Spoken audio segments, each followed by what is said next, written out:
Tony's not gonna like this. The armor from the first Iron Man movie has been stolen from an LA warehouse. It's a plot straight from Spider-Man Homecoming, and maybe just the kind of distraction we need from all the Infinity War feels. The $325,000 suit was being kept in a prop storage facility in Pacoima and likely got taken between February, when it was last seen, and April, when employees noticed it was gone. Seems like a job for the Avengers, but sadly all we got is the LAPD. The guys in blue currently have no suspects, but thank God, Twitter does. Deadpool definitely has the balls to pull it off, but we doubt he'll be sneaky about it. Pepper though, or even Robert Downey Jr. himself. Heck, it might turn out to be Vulture, or someone dressed like him. Wouldn't dismiss the Marvel nerds either.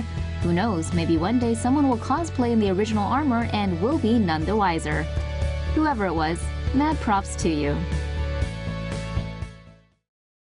Want more Marvel? Keep watching.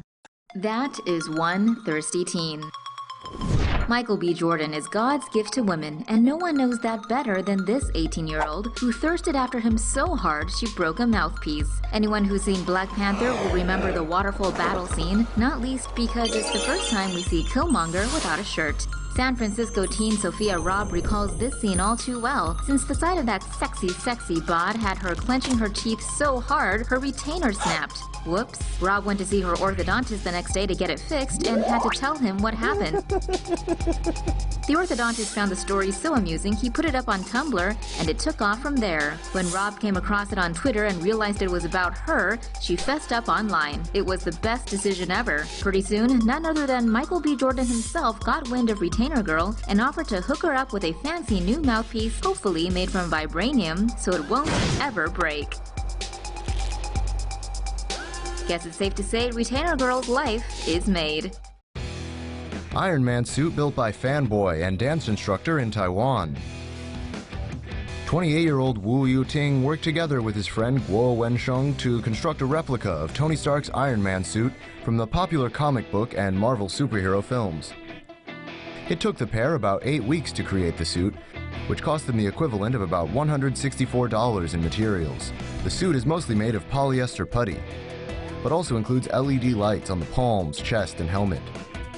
Wu is a dance instructor in the city of Tainan, and he wears the suit in public to practice his dance moves. Pictured here, Wu breaks it down at the local train station for onlookers and passers-by. It's not every day you get to see Iron Man getting jiggy with it. This proves that the man really does make the suit. A mixed-race Spider-Man might work for the comic books, but he'll remain as straight and white as a cocaine rail in Hollywood. Spider-Man's alter ego has traditionally been Peter Parker, but mixed-race character Miles Morales, who first donned the Spidey suit in 2011, will officially replace Pasty Parker as Spider-Man in Marvel's comics. Whoa, cool! I wonder who's gonna play the Black Spider-Man for the new movie in 2017. Sony recently announced the lead actor would be none other than Tom Holland? What the f***? That's as white as they come. According to internal Sony emails released following the hack earlier this year, Spider-Man must remain white. In fact, he's contractually bound to be a straight Caucasian who remains a virgin until age 16. Many Spidey fans were disappointed when Danny Glover wasn't cast for the upcoming lead.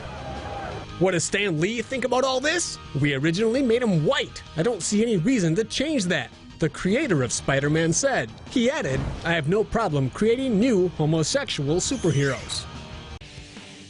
Marvel's Doctor Strange accused of whitewashing to appease China.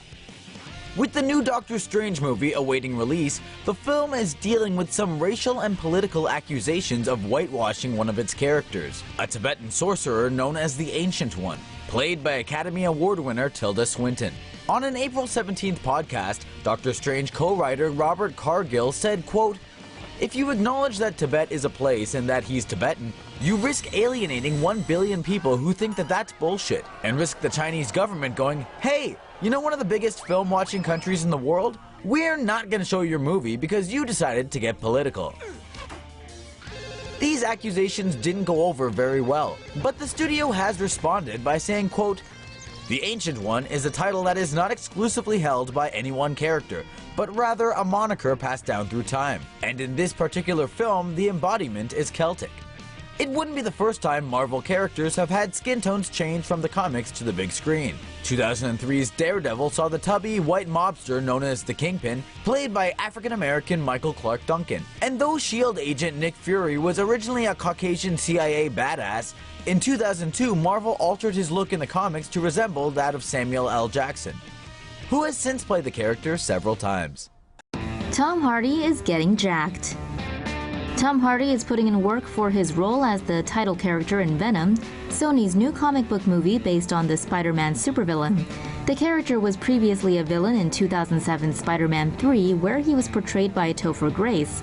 But going by a new viral video from Hardy's trainers, it sounds like his take on the character is going to be bigger, meaner, and badder. Reportedly, the Bane actor is training to become an 8'4" beast with 5 MMA and kickboxing sessions per week.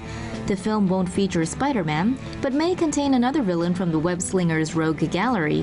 One of Hardy's trainers mentions the word Carnage in the video, and that could hint at the Marvel bad guy of the same name.